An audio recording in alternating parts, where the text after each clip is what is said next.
Salut, c'est Patrick, et après 6 mois de petites galères, on n'a pas du tout pu tourner, on est enfin de retour pour une nouvelle vidéo. Aujourd'hui, on va vous présenter La Planche des Pirates. La Planche des Pirates, c'est un jeu de Florian Siriex et Benoît Turpin, illustré par Camille Chaussy, qui est édité par The Flying Games et distribué par BlackRock. Dans La Planche des Pirates, on va jouer des petits pirates qui vont essayer de voler le capitaine Girafe et de faire en sorte que ce soit les autres qui soient accusés. C'est un jeu pour 2 à 4 joueurs, de 5 ans ou plus, et qui est jouable en 15-20 minutes à peu près.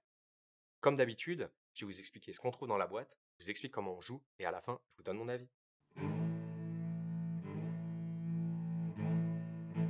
Dans la planche des pirates, on va trouver tout un tas de matériel. Il va y avoir un plateau ponton, il va y avoir 4 planches à bascule aimantées, il va y avoir un total de 49 cartes trésors, 7 de chaque type.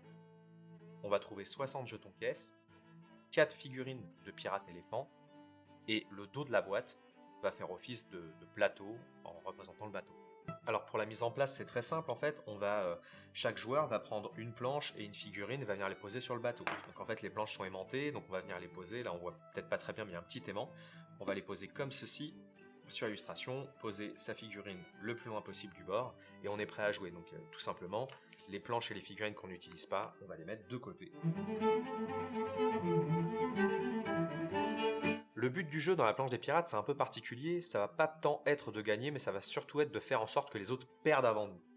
Donc le but, ça va être de faire en sorte qu'ils tombent avant que nous-mêmes nous tombions. Donc comment ça va se jouer? À son tour de jeu, le joueur va révéler des cartes qui vont en fait représenter les trésors qu'il va voler au capitaine Girafe. Donc le but du jeu, ça va être de montrer le plus de cartes possible, mais sans faire un doublon, parce que si 2 cartes identiques sont révélées, alors on a été surpris par le capitaine et c'est nous qui allons être amenés par avancer. Tout de suite, je vais vous expliquer les différents cas de figure. Donc, comme je vous expliquais, on va pouvoir, comme ça, dans une mécanique de stop ou encore, révéler des cartes, et le but, ça va être d'en révéler le plus possible. Donc il y a une première carte qui va être révélée, et ensuite, à partir de là, le joueur aura toujours un choix de décider s'il continue ou s'il s'arrête. Là, par exemple, le joueur pourra dire « je continue ». Il continue, il révèle un autre dessin. Tant que les dessins sont différents, tout va bien, et il a toujours ce même choix, continuer ou arrêter. Par exemple, il pourrait continuer comme ça. S'il décide de s'arrêter, on regarde en fait l'illustration qui se trouve au-dessus des cartes. Ici, l'illustration indique 2 jetons caisse. Et s'il décide de s'arrêter, ça veut dire que tous les autres joueurs vont devoir prendre 2 jetons caisse et les mettre au bout de leur planche. Ça va donc faire du poids, et au bout d'un moment, quand il y aura trop de poids, ça va faire basculer l'éléphant. Mais le joueur peut aussi décider de continuer. Là, par exemple, il décide de continuer. Donc dans ce cas-là, les caisses ne sont pas encore mises, on continue. Et là, pas de chance pour lui, on voit qu'il tombe 2 fois sur le même dessin. Ça veut dire qu'il a perdu son tour. Dans ce cas-là, au lieu de mettre des caisses, il va avancer d'un cran sur la planche. Donc de la même façon, en avançant, il risque de faire basculer sa planche et de perdre. Il y a un cas de figure particulier, c'est si le joueur réussit à révéler jusqu'au bout 6 dessins différents.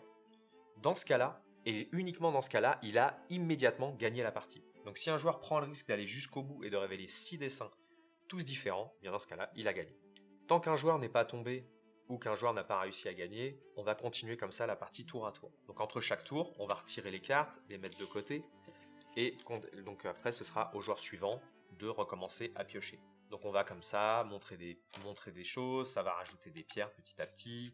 Peut-être lui il va prendre celle-ci, lui va avancer. Et au bout d'un moment, vous allez voir qu'avec le poids, ça va faire tomber la planche en fait.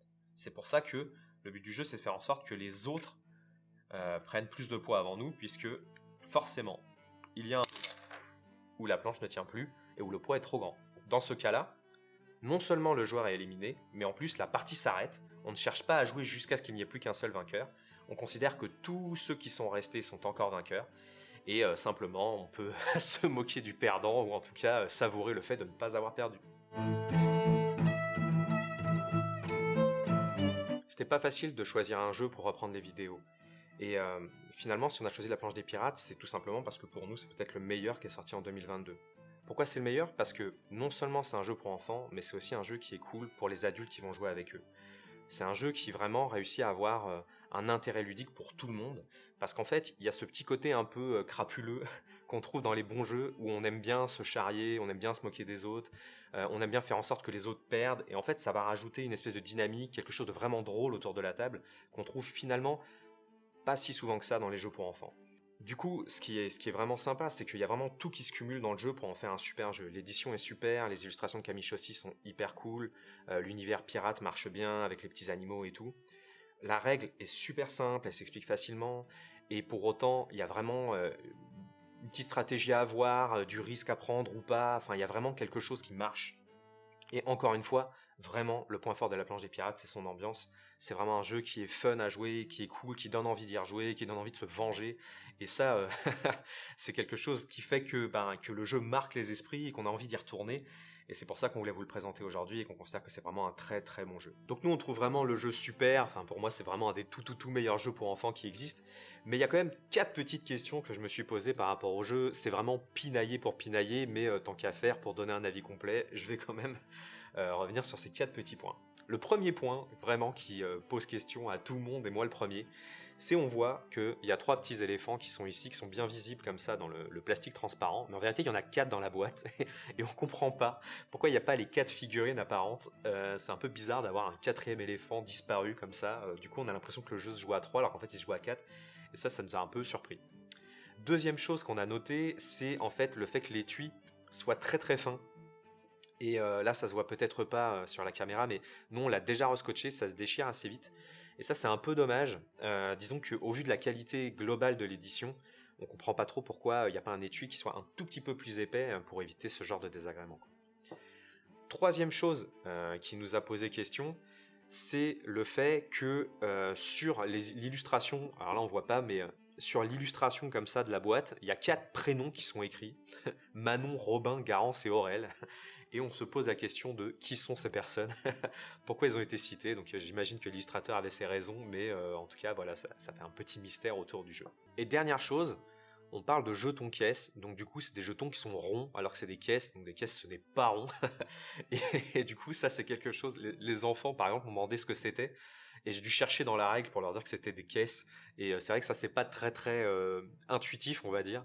Et on comprend pas pourquoi c'est pas des jetons carrés, quoi, puisque si c'est des caisses, autant qu'ils soient carrés. Donc ça, c'est vraiment du détail, mais c'est quand même quelque chose qui, qui nous interpelle au niveau du sens, quoi. Donc voilà, c'est pour ça qu'on le partage avec vous. Donc voilà, c'était juste histoire de pinailler sur des petits détails et des petites choses qu'on a, mais vraiment, vraiment, le jeu est super. C'était pour moi le meilleur cadeau à offrir à Noël cette année. Bon, bah Noël est passé, mais il y aura encore des anniversaires ou d'autres occasions. Donc n'hésitez pas en tout cas à partager la planche des pirates, et surtout n'hésitez pas à le tester si vous en avez l'occasion, parce que encore une fois, c'est vraiment un super jeu, peut-être le meilleur jeu pour enfants du moment. Voilà, on espère que la vidéo vous a plu, si c'est le cas n'hésitez pas à liker, et petite nouveauté désormais, on a activé les commentaires, donc n'hésitez pas à nous en laisser un si jamais vous avez envie de partager.